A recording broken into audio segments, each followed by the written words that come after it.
Good morning, good afternoon, good evening, everyone. This is Frederick Winsmith with NetHope and with NetHope Solutions Center and the NetHope Solutions Center webinar series. We want to welcome everyone today to a webinar where we're going to be talking about the overhead myth, building capacity to break the starvation cycle. And we're very pleased to be joined by one of our members, Compassion and Oracle NetSuite. Before we introduce the speakers today, I would like to go over our normal housekeeping rules. We'd very much like to keep this interactive, so please open up the chat window in WebEx and line up your questions there, and we will take 10-15 minutes towards the end of the session today to address the questions you might have. And you may also be interested in just following along the discussion that will happen along with everyone. That'll take place in the chat window. There will be some information shared there in addition to the slides that are being sharing.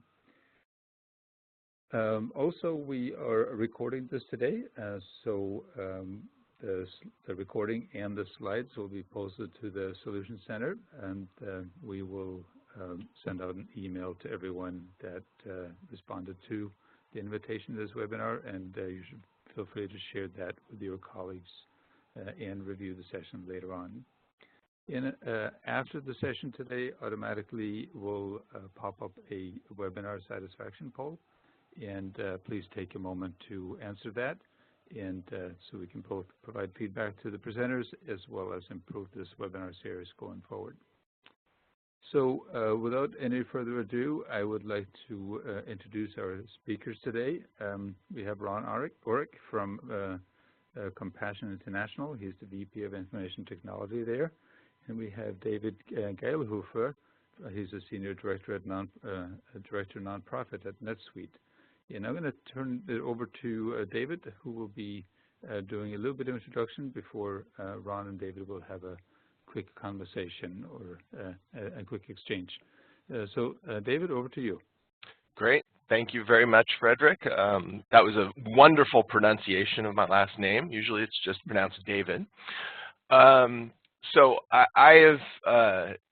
what we're going to do today is provide a little bit of a quick stage setting for the overhead myth, kind of how we think about it in NetSuite, do a really brief intro to NetSuite. We'll probably get out of all that in 10 minutes or less, and then get really to the meat of what we want to talk about, which is, this conversation with Ron about Compassion's journey through kind of digital transformation and how it relates back to overhead decisions and things like that. And then we'll open it up for some Q&A.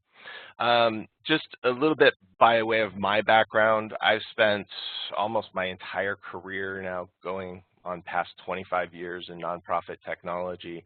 I've been in private foundations that have given away $350 million worth of computers to schools and community-based agencies. I put together an open source program that's currently in use by 10,000 global NGOs, and for the last 10 years have really been focused on making NetSuite more relevant to nonprofits.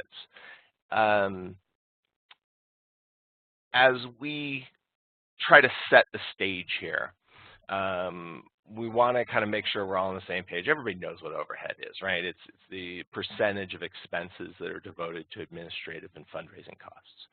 And in our sector, folks like Charity Navigator have come out and said, there's a good overhead rate and a bad overhead rate. And there's a set of values that are embedded in how people think about overhead. And I think it's important to kind of call those out directly. So the first set of values is, oh my gosh, the overhead rate is too big. It's a waste of money. It's taking away from the mission, right? And over the past probably decade or so, with the rise of social enterprise and all these other things, people are thinking a little bit differently and saying, okay, well, actually it's a building block. It's an investment in capacity that supports the mission. And life is never black and white, but I mean, these are the two poles that are happening in our sector right now. And when we look at this in NetSuite, we think it's a little bit of a weird conversation, because if you look at the commercial sector, these are the commercial industries, and their SG&A expenses, sales, general, and administrative, which is basically their overhead rate, it varies widely from industry to industry and by organization to organization. And the reason it varies widely is everybody has a different business process, has a different way that they go about their mission. In the nonprofit sector, it's the same thing. Everybody has a different way that they go about their mission, but for some reason, we've kind of locked into this very simplistic model of overhead. And so when we started to look at this in NetSuite, we decided we needed a real point of view, and we found that there was a better way to kind of look at this overhead debate. And so we started using the nonprofit starvation cycle. So this is a term that Bridgespan coined a number of years ago to describe this process in which, you have an unrealistic funder expectation. Hey, you know what? You should be able to serve 10,000 kids with 50-year-old computers and a volunteer CEO, and if we give you a little bit of more money, you should be able to serve 20,000 kids. And I'm making big hyperbole here, but it's that expectation that you can do more with less, and then nonprofits are like, oh yeah, we can do more with less. Well, just give us the grant, and then we're going to report that we did more with less. And it feeds this cycle, and so you churn the cycle for years and years and years, and you get to places where organizations are really struggling to apply the resources they need to kind of serve the mission. We have started to think of this whole map now in terms of converting that vicious cycle into a virtuous cycle. And, we're a technology company, so shockingly enough, we think that technology is a part of that. But, we actually think that it's much more important to have a set of leading practices, ways of doing things that are both accepted, are the right ways of doing things. Not that there's always a right and wrong. It's a leading practice. It's not a best practice. And you also have to have a set of partners to support your organization. And what you can do then is you can achieve technology, process, and business model innovation. So we're seeing this across the sector, right? Business model innovations where people are, starting businesses to provide toilets in Africa, and they have much bigger sanitation impact. You have technology innovations where, if you're digging wells in Africa, you can actually see your plaque with the name of the well that you funded through Charity Water and their network of partners. So there's a lot of this innovation that's already happening. And the way you get that innovation to break this starvation cycle is with this measure and communicate step. If you can actually measure and communicate the impact of those investments, those overhead investments, then what you end up doing is starting to change funder expectations. I made this technology or process innovation. I've created an overhead expense in doing it, and oftentimes, but I can now show you what the actual impact is. So as you then get that changing funder expectation, you get to run that cycle for a while. And I think this is essentially the heart of digital transformation. Right? When we talk about digital transformation, we want to get our organizations somewhere where they can kind of run this cycle over and over and over again. So I'm going to do a very, very quick top line of what NetSuite is, kind of how we fit in. We were actually the first cloud company. We were founded before Salesforce. We were recently acquired by Oracle, and they spent almost $10 billion on us because Oracle is not known for having effective solutions in the mid-market and for smaller organizations. And NetSuite has been very successful, serving about 40,000 organizations. We come from this basic philosophy of cloud first, right? So we were born in the cloud. That's all we do. But we also are born of this philosophy that you need to have a system that can run an entire organization. So, the silos and hairballs of kind of the first stage of technology are sometimes getting replicated in the cloud. It may be a little bit easier to manage, but you still have this siloing problem. And we have focused on building a very strong platform, something to build applications on, a very strong base of functional capability, ERP, accounting, commerce, supply chain management, that kind of stuff.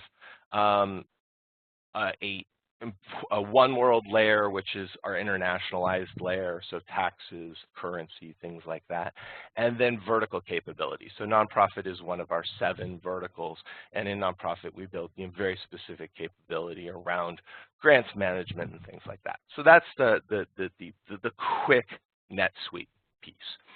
But when you have this really big footprint, to get people to use it effectively, ERP is not known for project successes, and I think everybody here is a veteran, so nobody's surprised by like the Gartner data that says 75% of ERP projects don't meet their original objectives.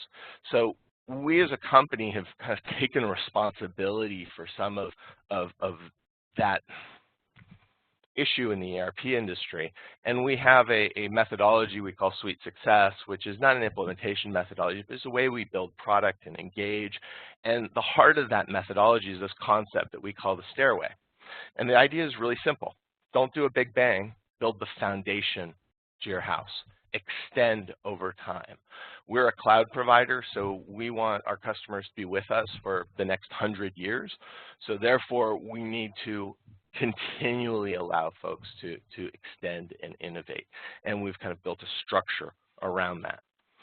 Last piece about NetSuite, and before we get to the good stuff, is we're a little unique in the sense that I joined NetSuite 10 years ago to run our corporate citizenship organization. And part of our corporate citizenship was our founder would walk around and ask people, how do you achieve your business vision with NetSuite? And when he would ask a commercial company, they would talk about revenue and profitability. And when he would ask a nonprofit company, they would talk about lives saved and things like that. And so he thought that we needed to do something more. And so what we end up doing is having both all the technology capability of a regular software company, all of the commitment of an enterprise vendor, and then this extra piece, which is social impact. So any global nonprofit can get NetSuite for free. They just go to our website, they apply. It's the base donation. It's appropriate for a small organization. 10,000 global NGOs apply tomorrow, and this number becomes 11,000. In terms of when you then extend beyond the base donation, we become a commercial enterprise vendor. So for our biggest clients like Compassion, we are an enterprise vendor. And then the last piece of the puzzle is we also run one of the biggest pro bono programs in corporate America. Over 1/3 of our grantees every year receive a pro bono team of NetSuite employees to help them use the technology more effectively. And that's just a recognition that, ERP is kind of complicated and hard.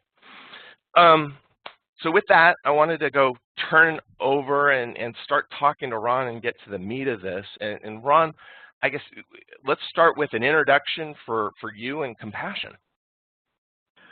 Sure. So I worked in industry for a little over years, several, 4 different industries prior to coming to Compassion.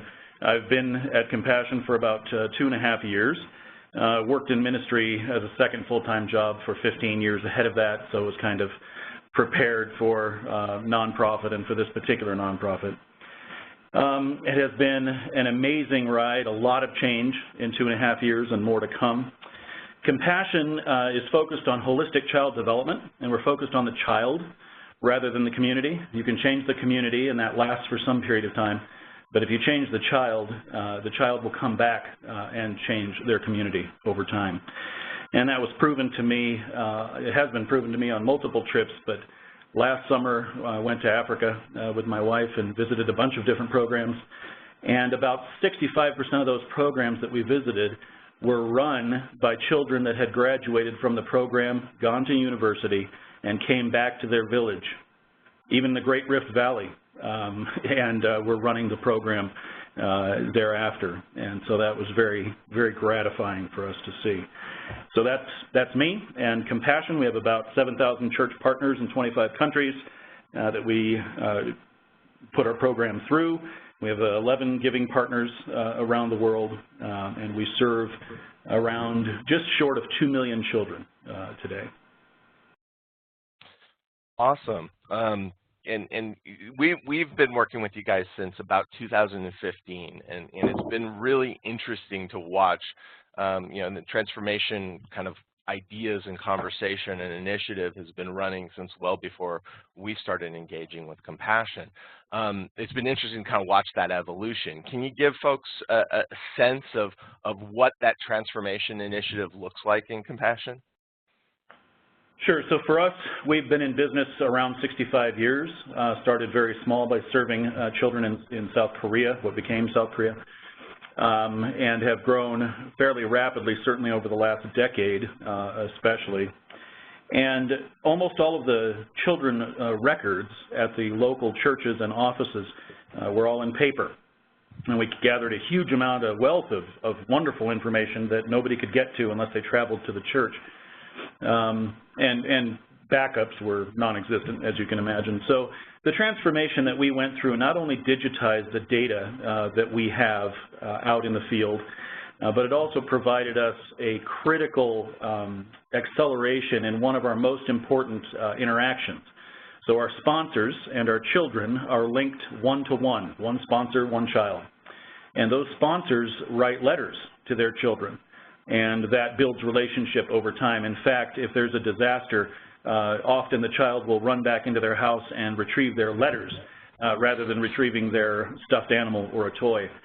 And so that letter process was all paper, and it took about 4 months from writing a letter to having it physically sent, to having it translated, to having it read to the child, and then vice versa, the child writing it, another translation in some countries, and then a shipping back to the United States for processing. So that cycle has been reduced to as little as 2 days, and it is instant if you are in an English-speaking country speaking to a child in an English-speaking country online. It is immediate. So that, from 4 months down to a couple of days, kind of at the worst case, has been an astonishing effect on sponsor and beneficiary communication.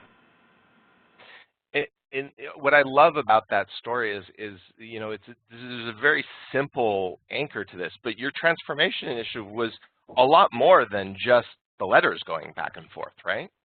For sure. Yeah, for us it was, you know, moving from a homegrown system to a kind of an ecosystem of 13 different technologies, NetSuite being one of the core technologies that we built around there, critical piece of our availability management, which you would know is available to promise in retail or inventory in manufacturing. We find, however, if you call children inventory, that there's much more discussion than we desire to have. So availability management. Yeah, it is a large ecosystem. We had to change. The imperative was that we could serve no more children on the platform that we had. It wouldn't scale. And so across the board, we are dealing with scalability as a core strategy. We are, you know, nearing $1 billion in revenue. We have one inflection point left, right, at about $1.3 billion or $1.5 billion. And as we reach that inflection point, we find that we should have, past tense, solved the issues of scalability at about 500 or 600 million, and there are still some of those left. This was a huge step in solving some of our scalability issues so that we can scale beyond that next major inflection point and begin to work into a majority position in the market. So when you talked about the mission benefits of this internally and as it was developed over time, you know, I think one of the things that I've heard from you is the two pieces, right? There's the very simple human version of my sponsor and the children that we serve can communicate more effectively, right? And that's kind of the heart of your revenue model. It's the heart of the ministry, and it also then enables all of that whole child development. So that's a great mission impact. And then I heard scale there. Are there other mission impacts, and I guess what I'm trying to get at is the mission conversation really a simple conversation mostly, or do you try to have lots of different mission impacts as you do a broad initiative like this? Well, we have 36 different interventions in the life of a child, and depending on the geography and the local situation, a different 4 or 5 of those are effective in the life of an individual child. And so one of the things that we have gained is a lot more insight about which interventions are most impactful for which children. And so then you're able, with that data, to build a fractional attribution model that is now predictive instead of a trailing indicator. And you're able to then more efficiently focus your sponsor's money to serve more children. So while you can't predict exactly the 4 or 5 that are going to be effective in the life of an individual, you can certainly narrow it down to 10 or so and invest in those 10 in that local program. And that, you know, by simple math, would free up about 3x in terms of resources to serve that many more children. And so that is what we're going after. It's a data benefit that results in interventions that are far more accretive in the life of that child and release them from poverty in a much more effective way, and then allow us to do that more broadly. I'm struck by the way you phrase that, right? You have these interventions, you have more data, now you're making what is essentially better decisions. If I were to have a conversation with Compassion in 2015, right, and talk about the mission benefits, I know that would be a lot about that sponsor-child communication. If I come in today and have that exact same conversation, are there mission benefits to digital transformation that actually surprised the organization? You didn't see them coming? Yeah, I think that, well, yeah, there were several things that surprised us, but I think that you know, in terms of mission benefit, the data was actually surprising to the organization. I came from a place where data was our #1 asset, right? And that wasn't viewed to be the case here until very recently. But that was one of the benefits that we see now that we hadn't seen prior. But there are other benefits as well. You have data now on each of your programs that you didn't have live before, and it allows you to identify more product lines, if you will, and new ways to serve. So if I sponsor a child one-on-one, but I'm a member of a local church here or in the UK or Canada somewhere, and several of the people at that church sponsor children in that same program, we now can build a church-to-church relationship that we didn't quite see emerging before. And perhaps there are other investments that could be made that people could invest in fractionally. So let's say that there's a program at a church and their well goes bad. And the church here in the United States says, you know, if you want to jump in on that well, you can do that. Kind of a Kiva model of you know, donation. And so you think to yourself, there are all kinds of products or ways to help that emerge from having data that we didn't have before. Well, there you go. You just rolled out a new business model, right? That's I think one of the big things that Kiva has brought to the sector is you know, a whole set of business models. So this gets to be now kind of an interesting question for folks in the audience. So let's say they haven't been where Compassion is, because you're kind of, I think you're starting to get to the slightly downhill part of digital transformation where data's coming back, mission benefits are coming back. You know, it's starting to get easier, and probably the last few years it was more pushing up a hill. How does the organization, or how did Compassion decide it was the right time to make a big overhead investment, to make an investment that then had this, you know, kind of cascading a set of benefits? Sure. So, you know, as we look at, you know, you mentioned Charity Navigator and this, you know, the 80-20 basically. I guess our view is that we're 100-0, and we always will be. Every dollar we take in goes into the life of a child. The question is merely timing. Does that dollar go directly to the child this morning as I take it in, or does it get invested in something that bears a benefit for that child later on? If I take any dollars that don't go to the benefit of a child, I'm criminal, right? Mm-hmm. So well, you're not fulfilling your mission, right? Right, and so I'm 100-0. Now that the 80-20 begins to pinch you a bit when you get to be a certain size. It may work for some organizations at some sizes, but when you're making a sizable investment, you have to decide whether or not you're going to maintain a strict 80-20 or whether or not you're going to grow. And that's a very frank way to put it, but it's absolutely the case. We were at a point where we could not serve another child on the platform we had, and that would happen very soon. And we knew that couldn't happen because our mission was to serve children. So it happened during a cycle when we could invest the capital to get that done. We didn't have to do a huge amount of lending to make that happen. And so it was a bit, you know, it was kind of a serendipity that we were very profitable at that particular time. And we decided to make the investment, and it was a large investment, the largest Compassion has ever made in anything. But we knew that we had to do it in order to serve more children. Would you have any advice for folks on the phone, you know, that as they in their own organizations might be building cases or having conversations about when the right time is? Yeah, I think in terms of the right time, you have to prioritize your mission over the 80-20, over whatever your overhead ratio has been chosen to be. Look at your mission and the inflection points in that mission and prioritize that. This takes a little bit of courage, especially on the marketing and sales side, but prioritize that mission ahead of that 80-20 if there is going to be a conflict. Many times there is not a conflict. These projects take some time. You can recognize value and spend incrementally and stay under that 80-20. But if the 80-20 needs to be broken, break it with mission. Yeah, I'm gonna use that quote. I think that's great because I think that's the good and the bad thing, right? I think a lot of nonprofits are like, I can't make a big expenditure, but when you recast it as I am making my big expenditure because my mission is more important than my marketing, that's kind of a compelling message. Absolutely.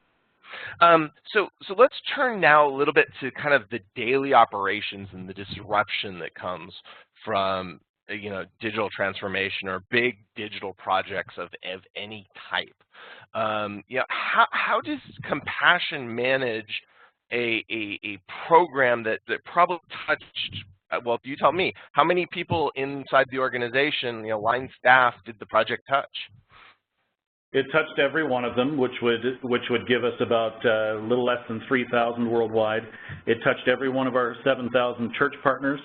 And if you were to estimate the number of people that interact with the system on a regular basis, it would be around 90,000 a day. Wow. And so that was just seamless. You turned it on and everybody was like, oh, this is the greatest thing since sliced bread, right? I couldn't even write revisionist history that sounded that way. So we brought in partners, right? Yourselves and others. We brought in an integrator to begin the process. The project from inception to go live took about 6 years. We would not elect to do it the same way again. We would do it incrementally, much more incrementally than we did, but we reworked our core processes to match the digital benefit. We brought in, as I said, 13 different technologies and platforms to build this ecosystem, and it went live across 4 major releases across about a 10-month period of time. 2 of those releases touched the globe more than the U.S. or the global partners, and 2 of those hit the U.S. and our partners that also raised money for Compassion. And it was not seamless. Obviously, there's a huge change. Even just in my technology department, we had to move from people who were developers, but they only really configured the system we had already built, and we had to change them into engineers and architects on 13 different technologies. So making that turn at the same time the project's landing, at the same time that we are undergoing an agile transformation in our department. Compassion is looking at things and saying, with all of these new digital benefits, we need to work as a ministry more horizontally. We need to start integrating lean principles into the ministry as a whole and change the culture into one compassion and good of the whole, rather than looking at what is good for our individual silos. So the transformation that we have made is primarily a people and process transformation that has been underpinned by technology. We began by saying, what would the outcome be to the culture? You don't sit down and say, I'm going to design my culture. That you can't do that. Culture is built by the people and by the way that you work together within your values construct. The outcome of that is cultural change, and that's what we're recognizing now. So you have some experience in the commercial sector, right? And you have some experience in the nonprofit sector. I like to think that actually cultural change can be easier, this is against the common thought, but easier in a nonprofit when it's lined up to the mission, right? So if you think of the mission as, I can't spend overhead money, I have to spend it on my clients, then, well, this doesn't work out so well. But if you think of mission as, you know, I have to transform my people and my processes so that I can serve more children, these kids that are sitting in front of me, did you find that being a nonprofit was actually an asset in that process? Yes and no. I think this may not be a nonprofit thing, it may be a compassion thing, but people don't like to change anyway, right? Human beings are generally fairly resistant to that. And at Compassion, we had, at least at the headquarters office, we had suppressed change purposefully for about 15 years. And so we didn't have a good muscle around change. We hadn't exercised that. And so that was kind of a negative. And again, I'm not sure that's a nonprofit thing, but it certainly was our thing. In terms of how much grace people will give you as you make change and courageously lead, I would guess that is much higher at a nonprofit, certainly was here at Compassion, than it would be at a commercial company. That's certainly been my experience. And our top value is we're here for a reason, the mission, and that's understood to be children and not the 80-20. So all of those things combine to help, but I would caution, you know, we began with people. What would the effect be on our people? What type of people would we need? What type of people do we need to change into? What culture do we need to come out with? We began with that and then went to process and then looked for technology. And I think if you begin with technology or even process, the unintended consequences now are in your people area, and that's where it really hurts. Yeah, and you know, we had talked earlier, and you had looked at our starvation cycle slide, and you were like, "Hey, the people are missing, or the culture is missing," and right. And it's kind of an interesting dynamic that I see as we as technology providers are really trying to drive, you know, technology, business process, business model change, but we only really know about one of those things, which is the technology side. The people in the process has to be owned by the organization, and you know, technology providers kind of have a limited ability to influence that, no matter how much change management consulting we might sell someone. You know, I guess is that also part of the process of deciding when to make a big investment in infrastructure? So if your organization has been resisting change, because I think in Compassion is kind of interesting, you kind of made the technology investment, and by making the technology investment, you opened up kind of more change agility, more change culture inside of the organization. Is that a fair statement? Oh, absolutely. I think in terms of timing, there's never a right time for that much change, right? It's certainly not going to feel that way anyway. I think as Compassion, we have done until recently a fairly good job of sitting around every year, every 3 years, and saying, you know, what amount of money or resource are we going to have this coming year, and let's plan to see what we can do with what we've been given, right? And that's a fairly standard approach. And you may go to marketing and say, we need this, we need that, incremental, right?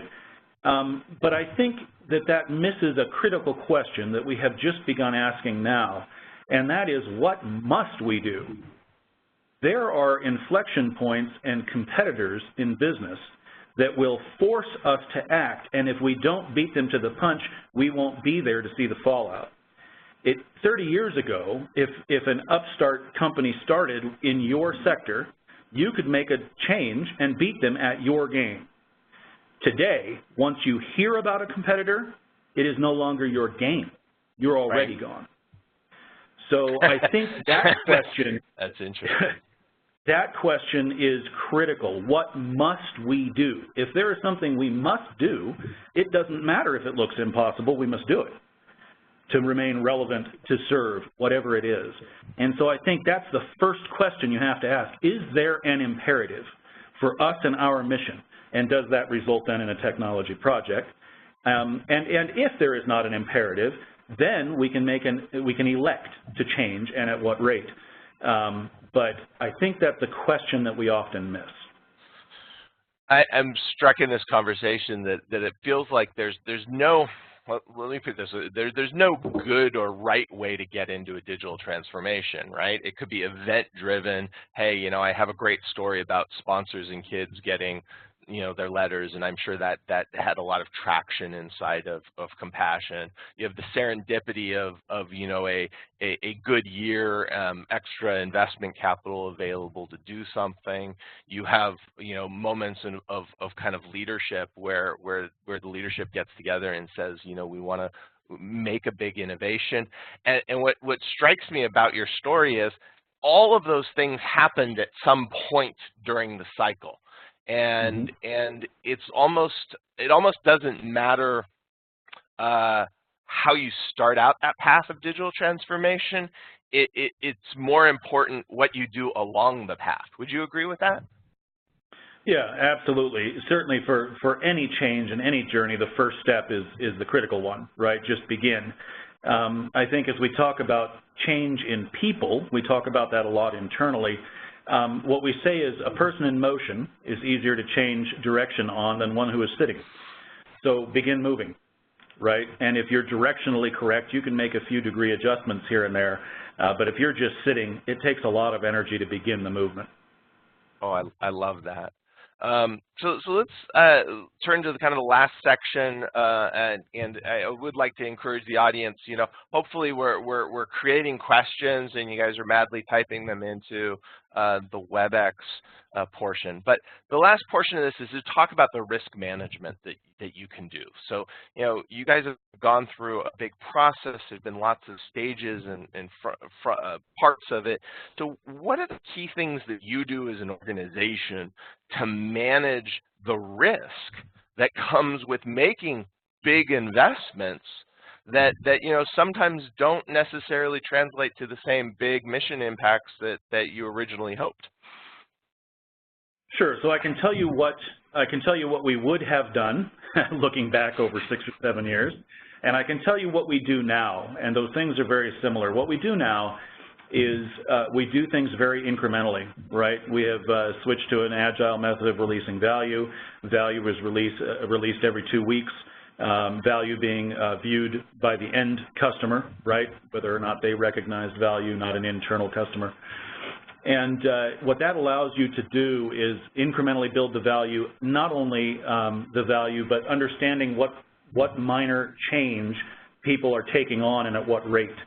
Let me just ask one clarifying question. When you say releasing value, this is the IT organization, right? You as an IT leader are looking across your entire portfolio and releasing every 2 weeks, or is this on a project-by-project basis? No, we're releasing across the portfolio every 2 weeks. And the ministry as a whole is also moving towards this alignment, but the entire ministry is a bit slower than our department, so necessarily so. And so that when that value is released, in the ministry, we're looking at things the same way. So we went through these 4 major releases in less than a year on a 6-year project. And we wouldn't do it that way again, right? While it's not a big bang, it is really close in terms of change. Because now, not only is it not a big bang and then you can get over it, it's 4 big bangs across less than a year, right? And so that shakes the organization considerably. And in some cases, it isn't necessary. We could have released things with much more incremental value. One example is our translator portal. That did not go in successfully as we made the transition to go live. And we followed on with an agile project very quickly thereafter. And that project landed very, very easily as compared to the larger project. But it did roll out a translator portal to 25 countries and 11 partners, but they're better positioned to take on the change. And it was very quiet, and it was very easy. It was trained remotely, and yeah, landed very quietly as compared to the big bang of the major project. So we would elect to do things, and do now, elect to do things that way as we move ahead. If it can be broken into smaller chunks and released, then not only does it impact people negatively in a far smaller way, we get a better read on how that change is landing and how much then we can take on over the next weeks or months. So one of the risks that I always like to talk about is essentially the risk of talking to your executive team, right? So you just sold this on mission benefits, right? And so the executive team wants to get those mission benefits right now. And now the next word out of your mouth is, oh, we do this incrementally in small pieces over time. How do you reconcile those two things? How do you get those two messages together in a way that the executive team is kind of behind you and supports the people and process changes you need? Sure. So you draw a graph. I think in industry this is easier because you can demonstrate that the value is dollars, right?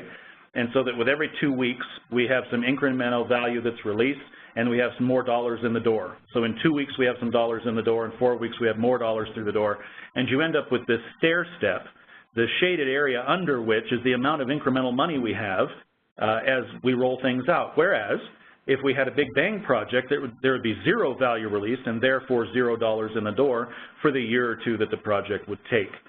At a nonprofit, what you have to talk about is outcomes. And the outcomes are the value. How do you improve which outcome with which release? Every 2 weeks you're going to be doing something. What is that value and the outcome that's being projected and realized? It's almost a simple kind of conversation with your CEO. Hey, you know, we should do this because of the mission. CEO's eyes light up. That's great. Here's the thing: if we do it in a big bang, we're not going to serve our mission until a year later. That doesn't make any sense. Let's serve our mission incrementally in small steps over this year so that the benefit gets to the people that need it the most as soon as we can. It'll be a smaller benefit, but it will build over time. Kind of like compound interest. Right. And the thing that we miss there, that's the forward-looking piece.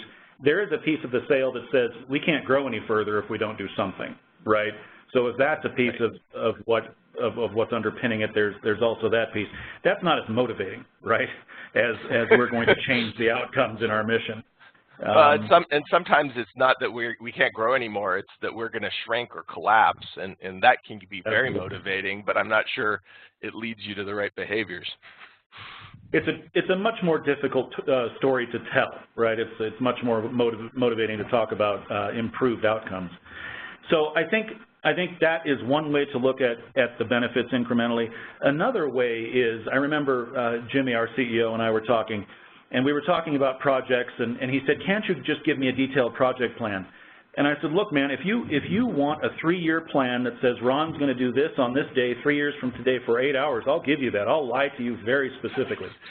But the fact of the matter is that either I will estimate that poorly and miss it, right? Or a year from today, I will elect to do something different because the world has changed. And so as your executive team gains maturity and understanding what change does and what the unintended consequences are, you've plucked a string. You don't know how long that's going to resonate and what it's going to build. So three months from today, we may choose to do something very different. The incremental approach allows us to make decisions more often. It leaves more options open as we move ahead. And I think that that's also a selling point depending on where your executive team is. It is also that people in motion concept, right? Absolutely. So, get folks moving now.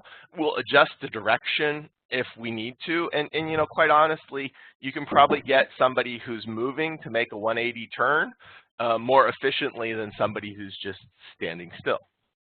Yep, absolutely. Cool. So we're kind of hitting the Q&A section here.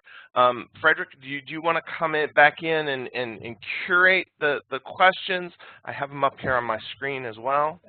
Absolutely. There's been a lot of great questions come across, so we'll just take them from the top. There's a couple that are somewhat similar. We can group them together. But the first question that came in was, why do you think it's hard to explain this overhead concept to donors? Do you think spending money on technology and digital tools is even harder to explain? So that may go for both of you, but mainly maybe Ron. Yeah, I think if you try to tell the story of technology, that yes, if you begin there, it is difficult. I think you have to tell the story of mission and outcome. And then say the way that we're accelerating that is through technology.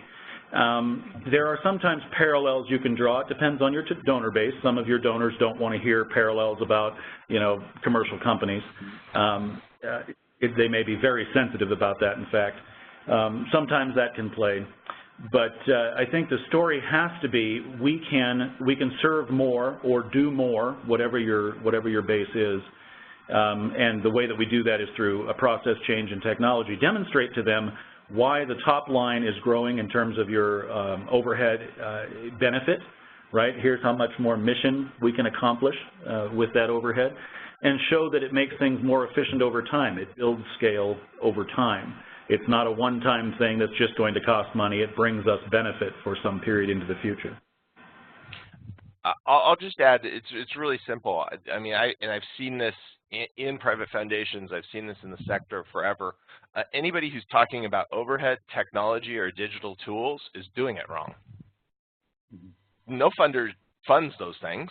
And this goes back to that negative view of overhead. Oh, technology is so bad, I have to ask specifically for a funder to fund it because it's so bad. No.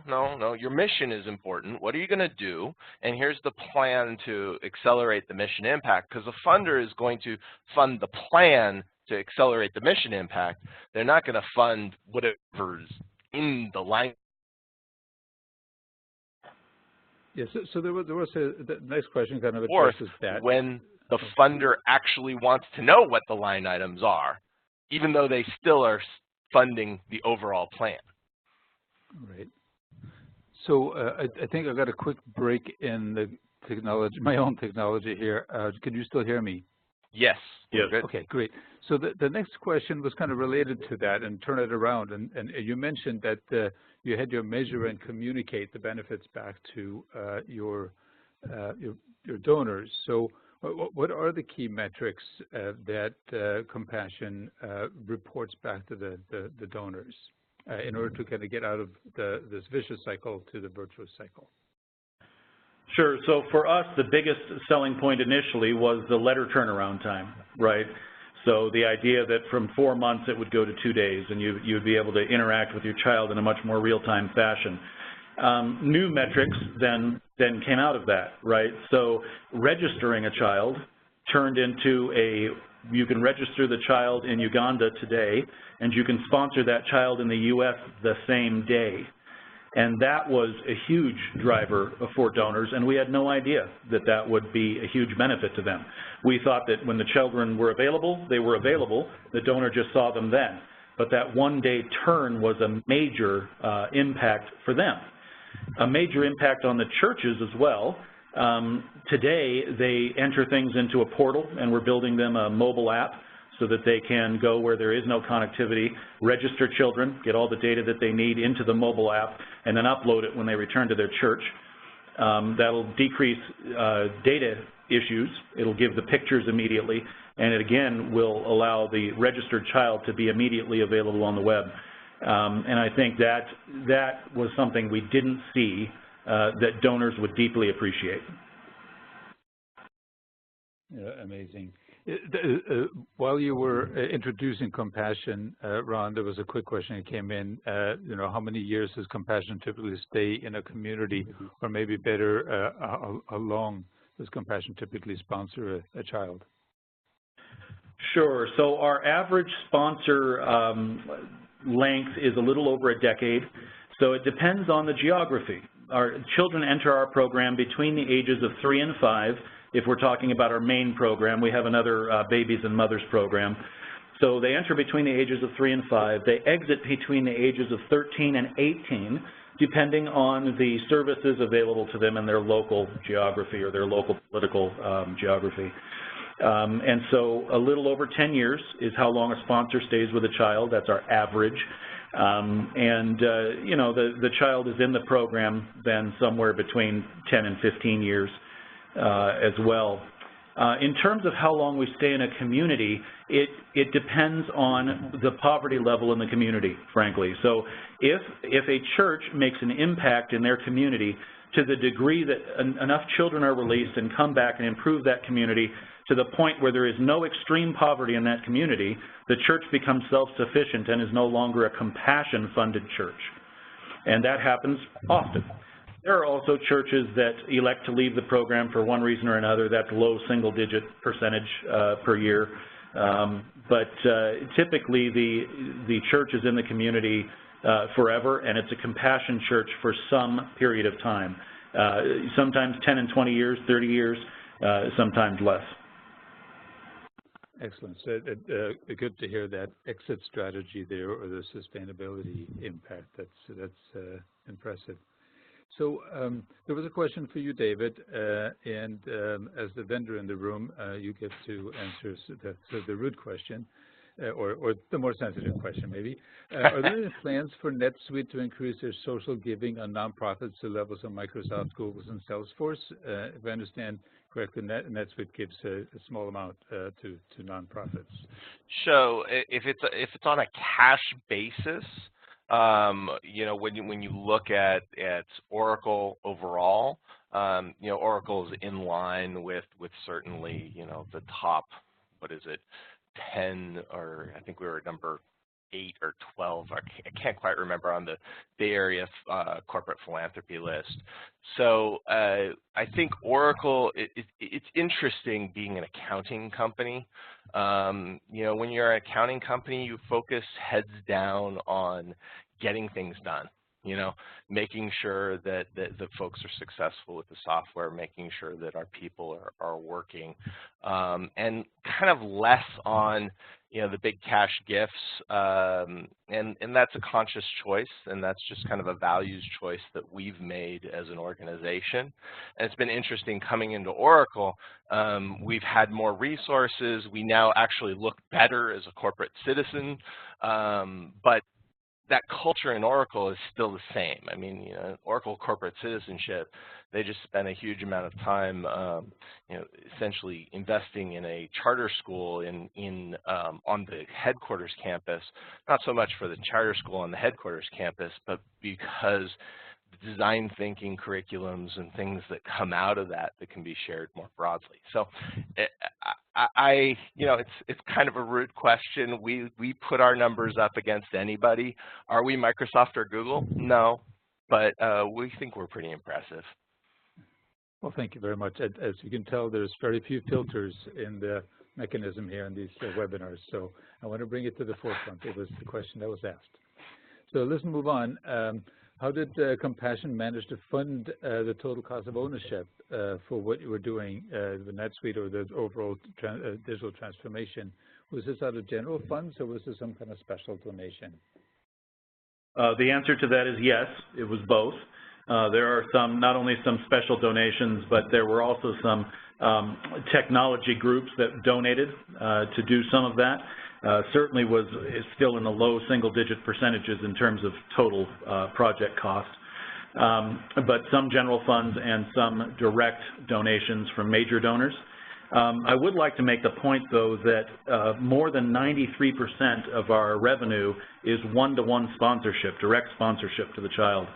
And so the funding for the project came out of general funds that were in that single-digit percentage remaining, and out of the profit that we would have had that year to reinvest into our program.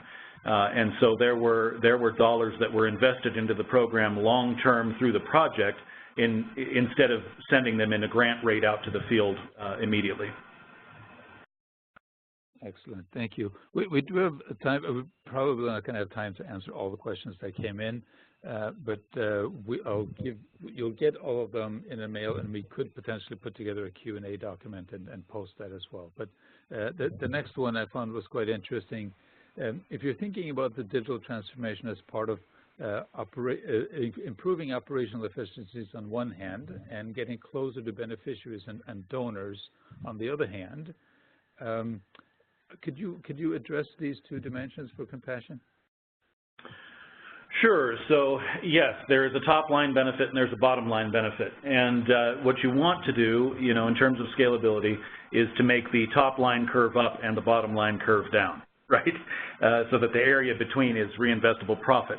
And so the project can do both of those things, right? So instead of having all this paper and time, and then retyping everything in some field office, our field office employees have saved a huge amount of time in that with the mobile app out in the churches, and we can reinvest that time into better sponsor and beneficiary communications, faster translations, or recognize efficiency by having smaller staff in the field offices. And so there are all kinds of efficiencies that we can gain. At headquarters, there are a huge number of efficiencies for automated everything, right, from taking checks in to scanning letters and that kind of thing. And then the top line benefit is primarily in the improvement not only in sponsor beneficiary communications, but also in the demonstrable increase in the quality of your outcomes. And so both of those, that requires some marketing, whereas the other kind of is a grassroots effort, but both of those things can then start to curve the top line up as well. Excellent. There's the next question was a little bit more just concrete, and I think that will probably be the last question we'll be able to address today. But what did Compassion do to train staff or optimize the benefits from your digital transformation? And to what extent was this was it training, or was it also bringing in new talent? Sure. So we did this really well in some areas, and we totally missed it in others, just to be very transparent. So in the field, I think we did a pretty good job of sending people to the field to train. And we did everything from core process changes all the way down into individual technology and how you would use that to do your everyday job. And so there were a lot of field visits for that as the two releases hit the field that would hit the field. We've missed it a bit more at the corporate office, frankly. We thought that we could change fairly easily here. I have no idea why we thought that. But the field was much more used to incremental change than we were. And so our training, some of that was done in arrears. You have a system change, you get behind, and then you have to train and catch up. And so there was some of that at the central office. And then when we finished the go live and had some tag-on projects, those were done mostly through remote training. The design that we did was more intuitive, and the remote training worked because relationships had been built by all of those field visits ahead of time. Does that make sense? Absolutely. This is a perennial question, obviously, when it comes to digital transformation. How do you bring the organization? You guys were talking about culture, but there's also a skills component to it. So let me just jump in, because I think that compassion story happens more often. So when we look out over probably we've done 700 of these implementations over the last 8 years. literally, so my number one predictor about whether somebody will be successful after having a rough implementation is the kind of accounting and technology leadership change.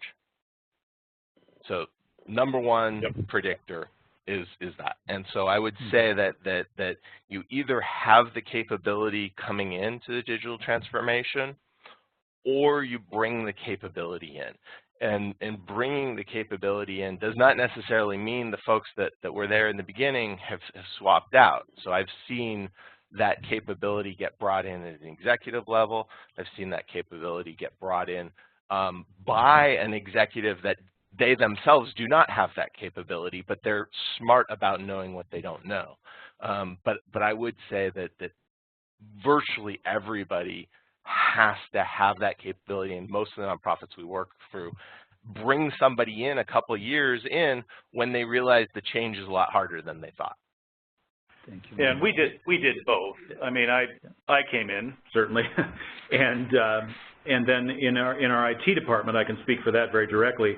Moving from configuration skills to engineering and architecture, we are very people focused, and we moved our people, right? But we also hired probably 15% of the staff that we have were new in that period of time, and hired in core skills that could then pair program and mentor other people to get those skill levels to change. Ron and David, thank you very much. We are out of time, and we're about to lose our audience, and we'll respect their time. We will follow up on all this with a direct mailer to everybody that attended, and give both of you to address the rest of the questions that we did not get to. I thank you from the bottom of my heart. This was fantastic and very, very informative. I liked your dialogue and the format here, so we may want to use that in the future as well. But thank you to both of you. Thank you to the audience for all the great questions. And we'll be back in touch, and we'll see you around next time. So thank you, everyone. Take care. Thank you, Bye. Frederick.